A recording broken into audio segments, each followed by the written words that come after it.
Hi guys! So, for today's video, tuturuan ko kayo guys kung paano ba kayo mag-delete ng inyong Facebook account kung gusto ninyo temporary talaga na delete guys. Or di kaya gusto mo nyo muna mag-deactivate ng Facebook ninyo pansamantala.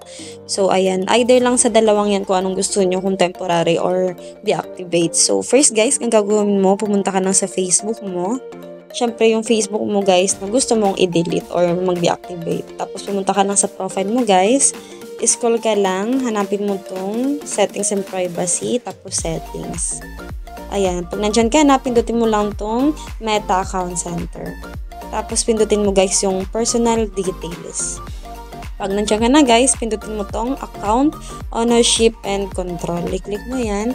Tapos makikita mo na dito guys yung memorialization. Tapos sa baba, deactivation or deletion. So, i-click mo lang yan.